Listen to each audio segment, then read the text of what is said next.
Today we're going to be doing an ElecMan deck feature. This is the very first Navi that I focused on when the game came out.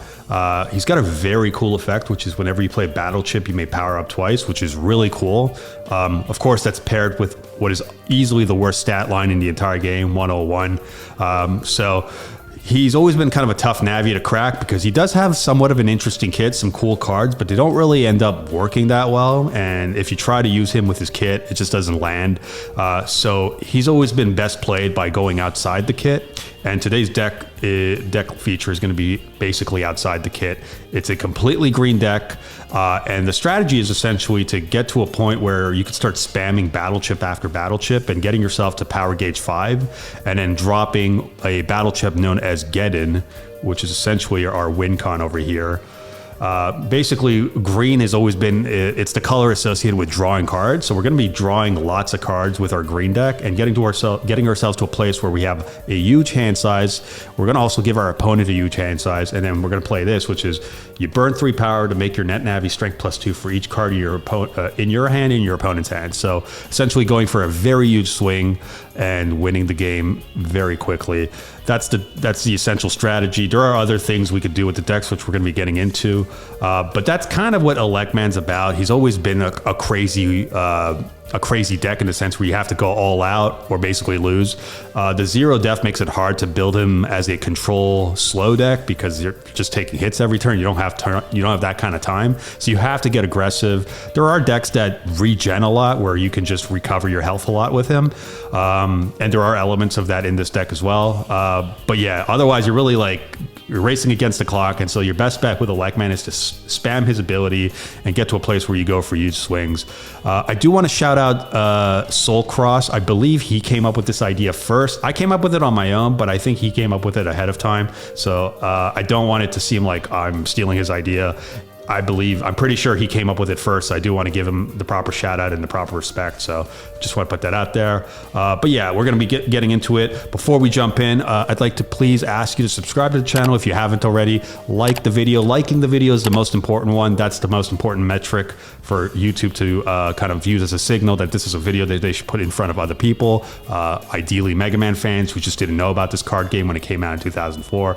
You know, that's what we do in this channel. We just cover this game. It's a great game, but it just didn't get the exposure it deserved, and so we're trying to kind of keep it going and also give an opportunity to people who love MegaMan who maybe missed out to find it and have some fun with it as well. So yeah, with that said, this is our superstar ElecMan fully charged. I also want to shout out Rustin WW, I believe. I shot him out in my post under my posts the other day. He helped me out big time. He's really talented, and he does have a YouTube channel. You should go check him out. He does custom cards. He does these sort of custom print jobs, and so a lot of Navis in this game are common that you get in the booster packs, which I think sucks because I feel like the Navis are the superstar. They should all be foil. So Rustin was very talented and was willing to help me get all foil versions of Navis that were otherwise common.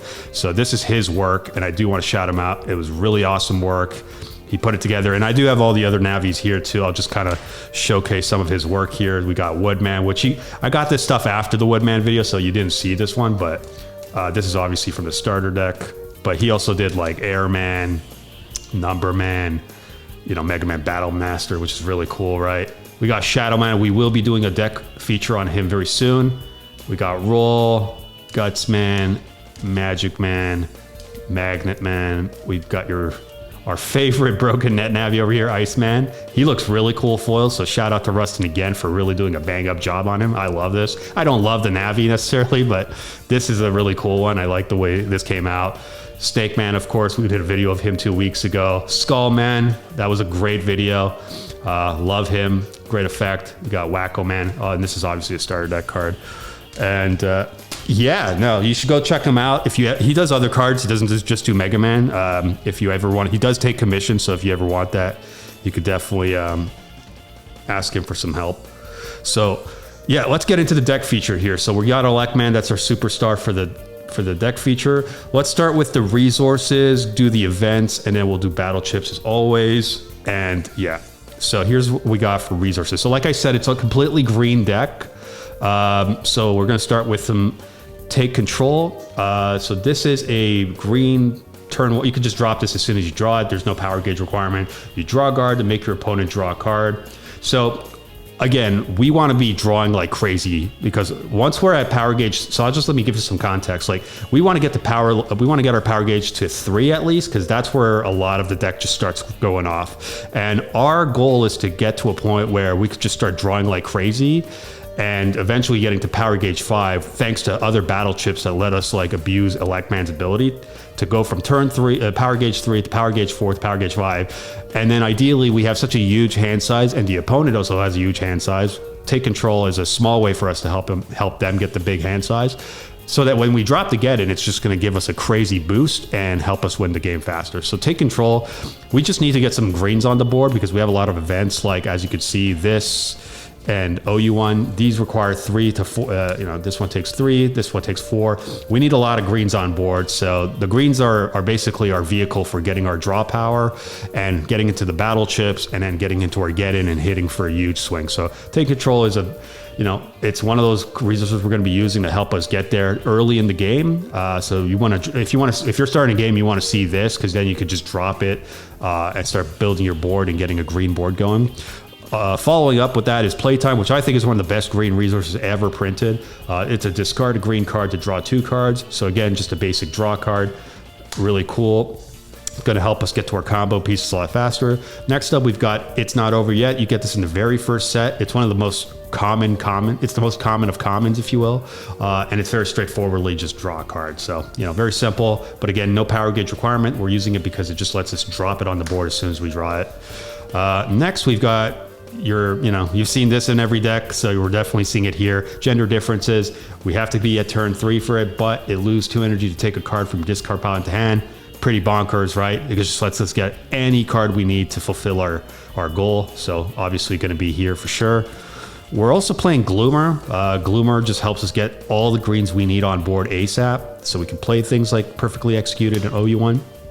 And of course, it has a tremendous effect relative to what we're trying to do, which is make your opponent take a card from his or her discard pile into hand to draw 2 cards. So that's great for us. It also gives them an extra card, which may or may not be a great thing depending on what you're playing against. But in the context of us getting a boost stat from Get-In, it is actually quite excellent. But really, we're going to be we're not always going to really be spending it, but it's really just there to give us our green board. But if we do need to fish for cards and we just haven't seen the cards we want yet, we can spend it to get the extra 2 cards off its effect.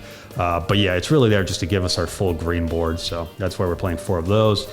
And last, well, actually not last, but before last, we've got Food Education, which I shouted out the other day in my posts on my YouTube channel.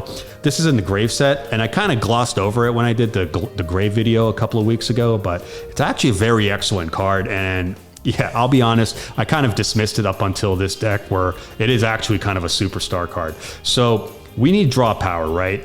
Now, the problem is there's a lot of draw cards in this game that are resources.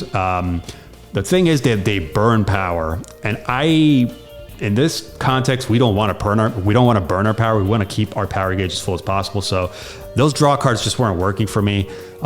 They do give you a lot of cards. There's cards like Let's Jam that's really powerful, but again, it's just burning power, which is it's just like counterproductive to what we're trying to do here. So enter Food Education. Food Education gets us our draw power, but without burning a power. The cost is lose 3 energy, which is hefty. But relative to burning power, I think that's actually I'd rather pay that price than to burn a power. Let's put it that way. It is 0 Destiny, which definitely stinks. And you do have to get to turn 3, but again, it's just a great power. It's just a great draw card in the context. We can draw more cards without burning our power. So we lose 3 energy, but it lets us draw 3 cards. So again, it just kind of goes with us just trying to get to our combo pieces a lot faster, and also just juicing up our hand with a lot of cards so that when we do drop Get-In, it's going to hit for a lot of damage. We are also playing Wood Shield. You've probably seen these in other green decks. It's a great green card. So we do need a green on board to be able to drop it. But once it's on board, the first time each turn you draw a card, you reveal it. If that card is green, you draw another card. So let me just explain a couple of things about this. So you can also activate this on your opponent's turn. So if this is on your board and it's your opponent's turn and you somehow draw a card, maybe you spend another resource, you play an event, Wood Shield does activate. If you drop Wood Shield on your turn and then you start drawing after, that doesn't work. I just want to clarify because I thought it worked that way. You do have to, it just counts the turn, the first time you drew that turn, whether or not it was on the board or if it were. So it's not like you can just drop Wood Shield and draw a card and then activate it. You do have to kind of wait for it. You've already like drawn a card for that turn, so it doesn't work. So I did want to clarify, but it does definitely work on your opponent's turn. It is also mandatory, so you have to use it. The first time each card you draw, you have to reveal it. So you always have to, you know, that's maybe not a great thing because you have to reveal information to your opponent, but in this deck, it doesn't matter. We're just going so fast. We're going to go for, we're trying to kill them right away, so it doesn't really matter. So you do reveal it, and if it's a green card, then you draw another card. And we have so much green that you're almost pretty much always hitting it. So you're always drawing 2, and that's just good stuff for us. So we're going to be playing 3. You don't necessarily, I don't love playing 4. It feels like because, you know, once you get it on board, it kind of sticks there. So drawing multiple copies after kind of sucks because it's just clogging it. So I feel like if you play 4, it kind of gets, you end up drawing more and they kind of clog your hand. So 3 is kind of the sweet spot, and that's why we're playing that number. But you know, you could always play 4 and see if that works for you, works better for you.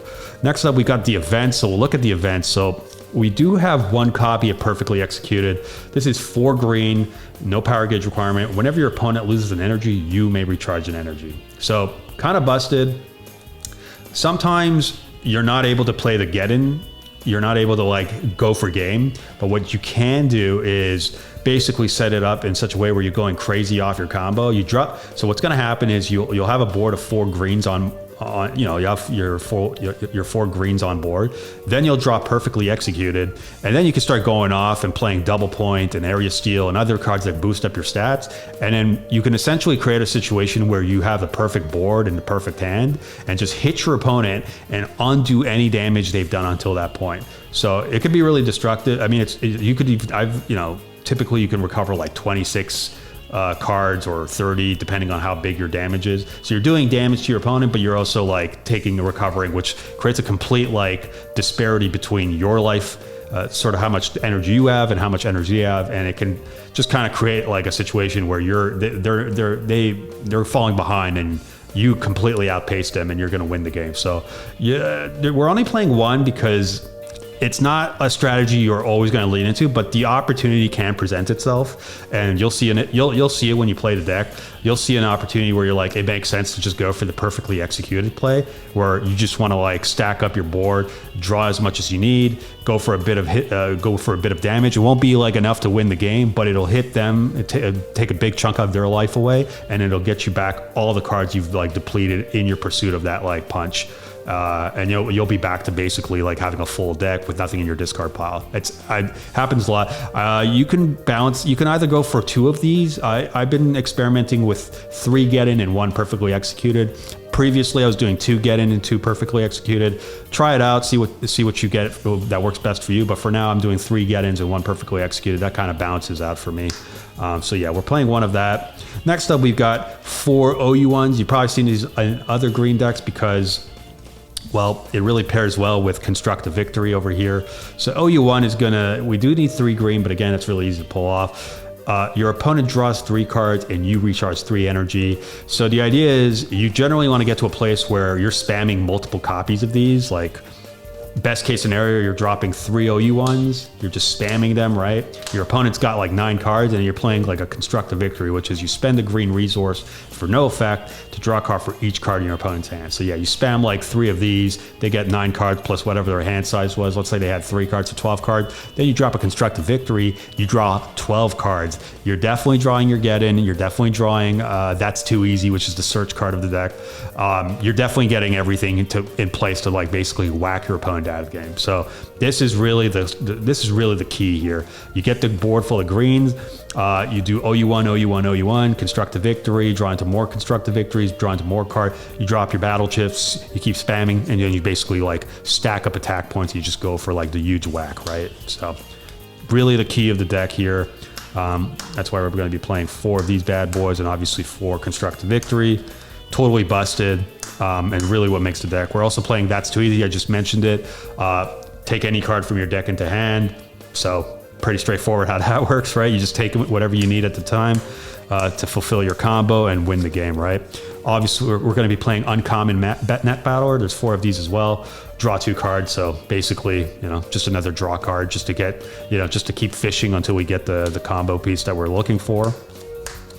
Next up, we're going to look in our battle chips. So we've got 4 double points. I believe this is the first time I'm featuring this card in it. Well, I did it. We covered it in the Grand Prix box set analysis video or set spoiler video, but I've never featured it in a deck feature. So this is a first.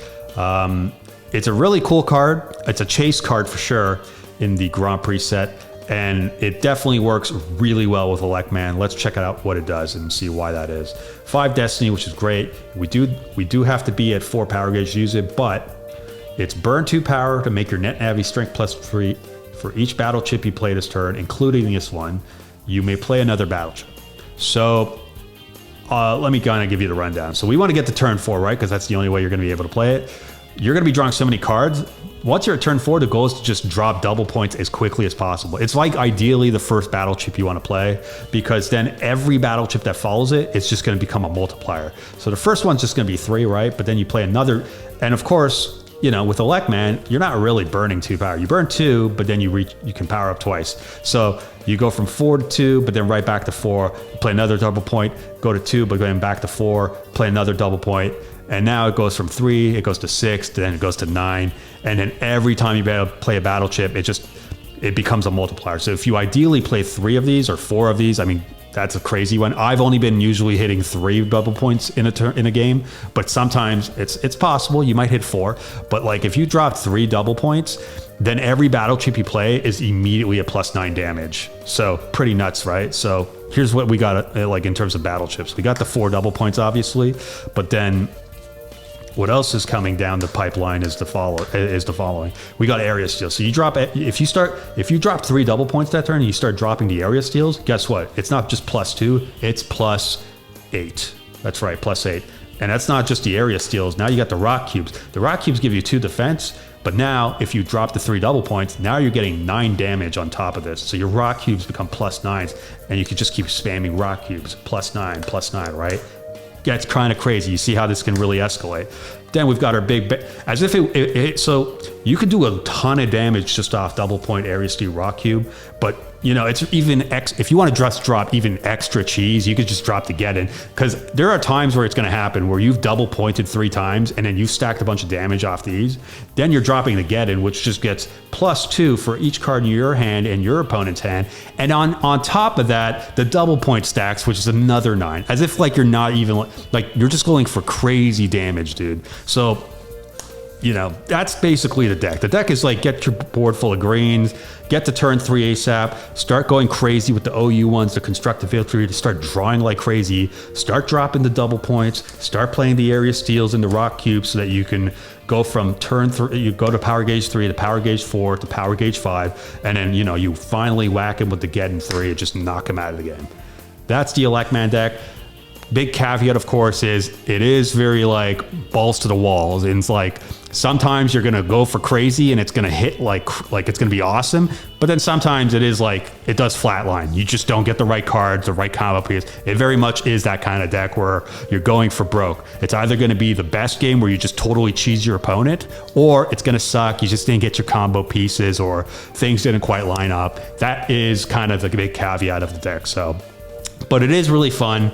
It is really cool, and I gotta say it's very satisfying when you draw like 15 cards and you're double pointing like crazy and you're playing area steals and rock cubes and then you're going for the get-in. It's just like really cool. And I mean, if you're an ElecMan fan like I am, it's finally nice to see this guy be good, because like for a while when the card game came out, it was just really hard to get him to be good. But with all the sets released and all the kind of green cards that exist and the double point coming out and the get in 3, he really started to shine.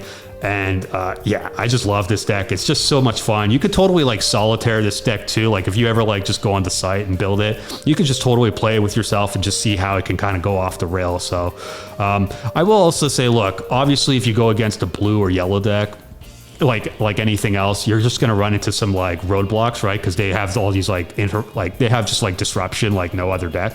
So, but that's like every deck has to like subjugate itself to. So it's not like you know, this deck doesn't really have much of an answer to that, right? Like, you kind of have to just like go fast and like hit your opponent before they can even get a board or start controlling you, right? So obviously that goes without saying. That doesn't mean the deck isn't fun. That doesn't mean the deck isn't worth trying out. So, you know, because if all you do is play green and blue or yellow decks, I mean, it gets kind of boring. So we have to try the other colors. We have to give some love to green and also give some love to red, which I will be definitely covering in a couple of future videos because I feel like that color doesn't get enough love. And it definitely should. So that's the deck profile for today. That's my ElecMan deck. Hopefully you enjoyed it. Let me know if you have any questions in the comments. I really love this deck. And I swear to God, once you like try it out a little bit and get the feel for it, you're going to get hooked. You're going to really love this deck. I promise you that. But I hope you enjoyed the video. I hope this inspired your deck building. Let me know if you have any requests for videos you'd like for me to cover on this channel in the comments. Let me know what you thought about today's deck profile in the comments. And of course, I'd love to invite you to please subscribe and like the video if you haven't already. All that stuff is very supportive and helps the channel stay relevant and push the video out to people who are Mega Man fans who may have not discovered this game. We could give them a chance to also enjoy it the way we are here on this channel. So that's all I got for you today. I hope you enjoyed the video and I will catch you on the next one. Take care for now. Bye.